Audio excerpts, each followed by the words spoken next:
Subscribe करें हमारा official YouTube channel और बेल आइकन दबाकर पाएं सभी नोटिफिकेशन।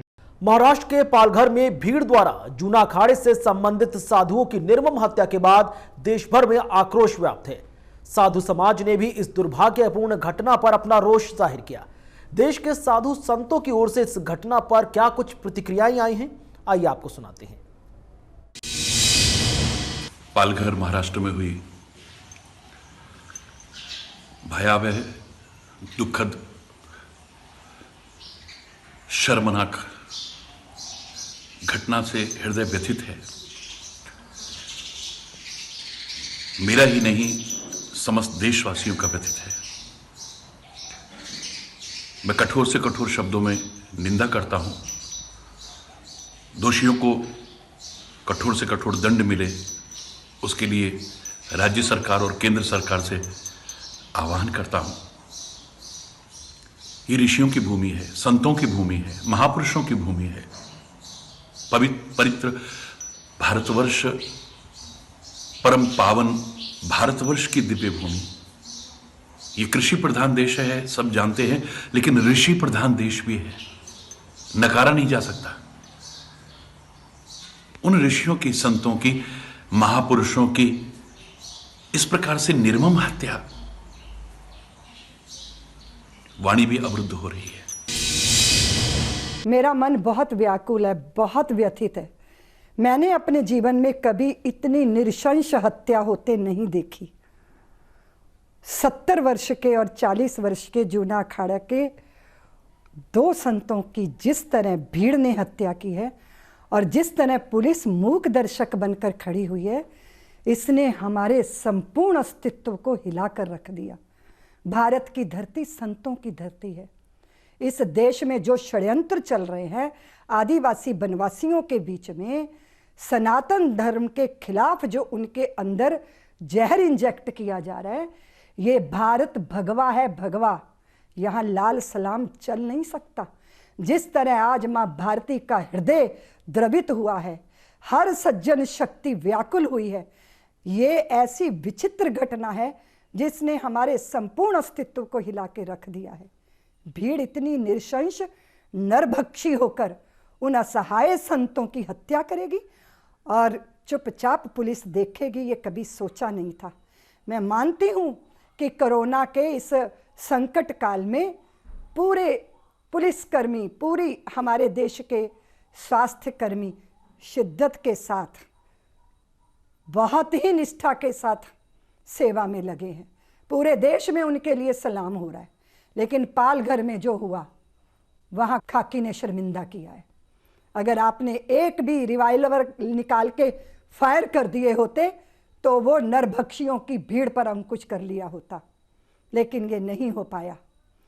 नहीं हो सकता ये देश के अंदर, इसको बर्दाश्त नहीं किया जाएगा। मैं मानती हूँ कि महाराष्ट्र की सत्ता और सरकार जिनके हाथ में है, वो भले ही मिलीजुली सरकार है, पर उद्धव जी तो है ना, बाल ठाकरे जी वो व्यक्तित्व रहे जिन्होंने भगवे पे हमेशा गौरव किया, और आज भी शिव सैनिकों को भगवे पे निश्चित रूप से गौरव होगा। उनको दंड दीजिए जिन्होंने संतों के रक्त से अपने हाथ रंगे हैं। ये ऐसा दंडनीय अपराध है जिसको माफ नहीं किया जा सकता। पालघर महाराष्ट्र में हमारे दो संत, एक स्वामी कल्पवृक्ष गिरी और स्वामी सुशील गिरी की मॉब लॉन्चिंग में हत्या हुई। बड़ी बेरहमी से उनको मार दिया गया। अखिल भारतीय संत समिति गहरे दुख के साथ इस घटना की निंदा करता है। अखिल भारतीय संत समिति सख्त शब्दों में इस घटना को, बेरहमी से जो संतों की हत्या की गई, उसका गहरा दुख व्यक्त करता है। ये जो घटना हुई, इसके लिए हम वहाँ उपस्थित प्रशासनीय अधिकारी, पुलिस अधिकारी, उनकी निष्क्रियता ही नहीं, लेकिन मैं समझता हूं ये दो संतों की हत्या में वो भी इतने ही जिम्मेदार है जितने हत्यारे लोग जिम्मेदार हैं। अखिल भारतीय संत समिति ये मांग करती है कि इस घटना की जांच सीबीआई से होनी चाहिए और जो भी दोषी हैं उनको तुरंत ही उनके सामने कार्रवाई होनी चाहिए। उनके लिए फास्ट कोर्ट में सुनवाई होनी चाहिए और जो लोगों को उन्होंने पकड़ा है वो भी कुछ ही लोगों को पकड़ा है, जबकि उसमें बहुत लोग शामिल थे, तो उन सभी को पकड़ना चाहिए। उन पुलिस अधिकारियों को सस्पेंड किया है, लेकिन मैं समझता हूं सस्पेंड नहीं, उनके सामने भी हत्या की धारा लगाकर एफआईआर दर्ज करनी चाहिए। तभी हम मानेंगे कि सरकार प्रामाणिक है। तो फिर से हम एक मांग करते हैं कि इस केस की जांच सीबीआई को सुपुर्द करनी चाहिए और हत्यारों को फांसी की सजा मिलनी चाहिए।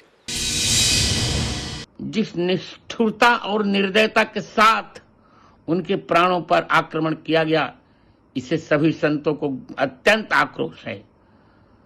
और मुझे विशेषकर, क्योंकि पहले मैं संत हूं, फिर चाहे जो कुछ रहूं, मैं अनुरोध करता हूं केंद्र सरकार और प्रांत सरकार से कि इसकी सीबीआई द्वारा निष्पक्ष जांच कराई जाए और जितने भी दोषी हैं सबको मृत्यु दंड दिया जाए।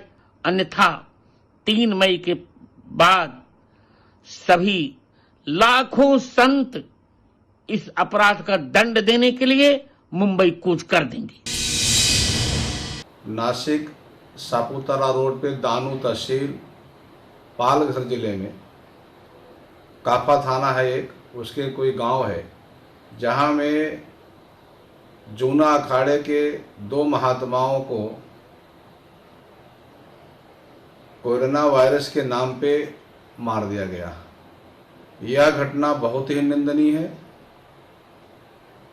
हमारे संत महात्मा एक संत की समाधि में जा रहे थे,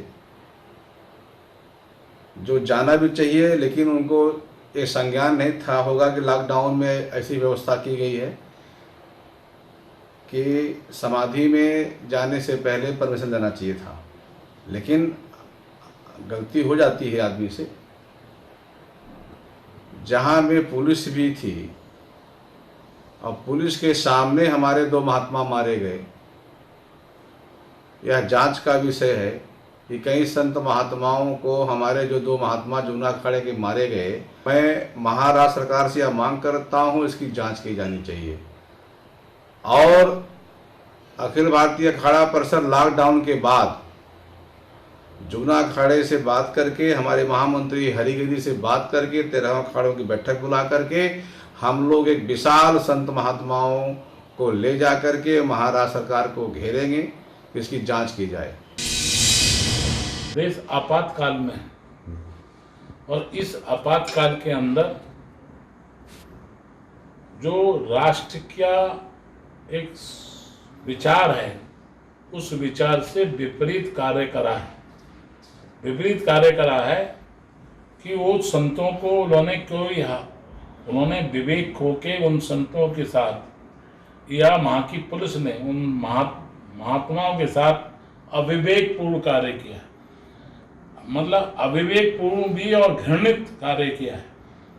वो कोई वो नहीं था, वो तो एक षड्यंत्र था। गिरफ्तारी जो हुई है वो गिरफ्तारी का काम नहीं है, गिरफ्तारी होना साधारण नहीं है। जो तो अपने जान से गए गिरफ्तारी नहीं हो, उन व्यक्तियों को आजीवन मृत्यु दंड दिया जाए, समझे, गिरफ्तारी नहीं। वो तो मर्डर केस में मृत्यु दंड के पात्र हैं। यदि मृत्यु दंड नहीं दिया जाएगा, जैसे कि आज रेप की घटनाएं भारतवर्ष में बढ़ी, क्यों बढ़ी?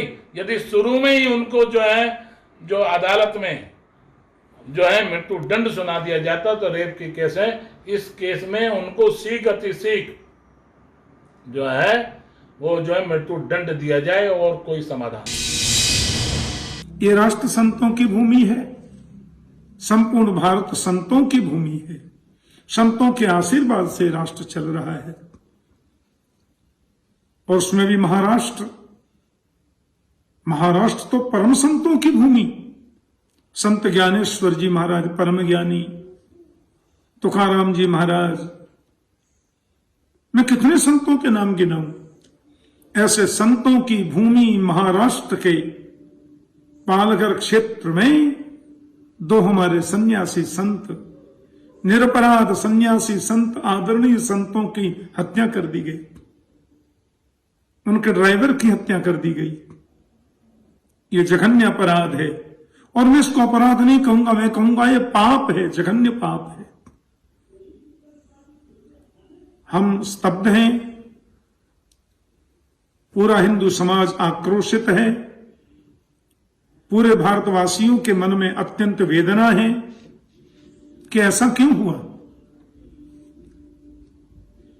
मैं तो बस महाराष्ट्र की प्रादेशिक सरकार से ये विनम्र विनती करूंगा कि जो लोग भी इस फुटेज में दिखाई दे रहे हैं, एक 72-73 साल के संत, एक युवा संत और उनका ड्राइवर, कितनी निर्ममता से उग्र भीड़ ने उन पर आक्रमण किया। और उसमें दिखाई दे रहा कि 10-15 पुलिसकर्मी भी दिखाई दे रहे हैं। उनके रहते हुए इस प्रकार का जघन्य पाप, जघन्य अपराध किया है। तो जो भी इसके दोषी हैं, जो उस फुटेज में दिखाई दे रहे हैं, उनको कड़े से कड़ा दंड देना चाहिए। पालघर में जिस निर्ममता के साथ हमारे दो साधुओं को पीट पीट करके उनकी हत्या की गई, वह वास्तव में हृदय विदीर्ण करने वाली है। हमारा इस विषय में एक ही कहना है कि केंद्र सरकार हो या प्रांत सरकार हो, उन्हें हर स्तर पर इसकी गहराई में जाना चाहिए कि क्यों पुलिस मौन खड़ी रही, तमाशा देखती रही, और किस कारण से भीड़ की इतनी निर्दयता सामने आई, और मॉब लिंचिंग की बात करने वाले आज क्यों चुप हैं, क्यों नहीं इस विषय में देश से सीधी आवाज़ निकल रही। सबको चेतना है, समझना है, और शीघ्र ही हम प्रतीक्षा में हैं इसके निर्णय की और दोषियों को कठोर दंड की। महाराष्ट्र के पालघर में हुई जो घटना, विभत्स घटना, मर्मंत घटना, या ये कहूँ कि दिल को डरा देने वाली घटना, इतिहास में कभी दो साधुओं के साथ ऐसा नहीं हुआ कि बच्चा चोरी के इल्जाम में किसी को पीट पीट कर इतने विभत्स तरीके से नरभक्षियों के आगे पुलिस छोड़े और नरभक्षियों से मार डाले। ये जो घटना हुई है और इस पर जिस प्रकार की प्रतिक्रिया मैं पक्ष और विपक्ष की देख रहा हूँ, वो और मन को व्यथित करने वाली है। मैं पूछना चाहता हूँ कि भगवा पहनना गुनाह है, और अगर जो नहीं तो मेरे साधुओं को मारा क्यों? क्या कारण है मेरे साधुओं को मारने का? क्या अब भारत में भगवा पहनना गुनाह है? बहुसंख्यक आबादी के सरमोर या मुकुट कहे जाने वाले साधु आखिरकार नरभक्षियों की भीड़ का शिकार कैसे हो रहे हैं? और अगर जो इसी तरीके से चलता रहा तो मुझे लगता है भविष्य में भगवा पहनना, साधु होना, सनातनी होना गुनाह हो जाएगा।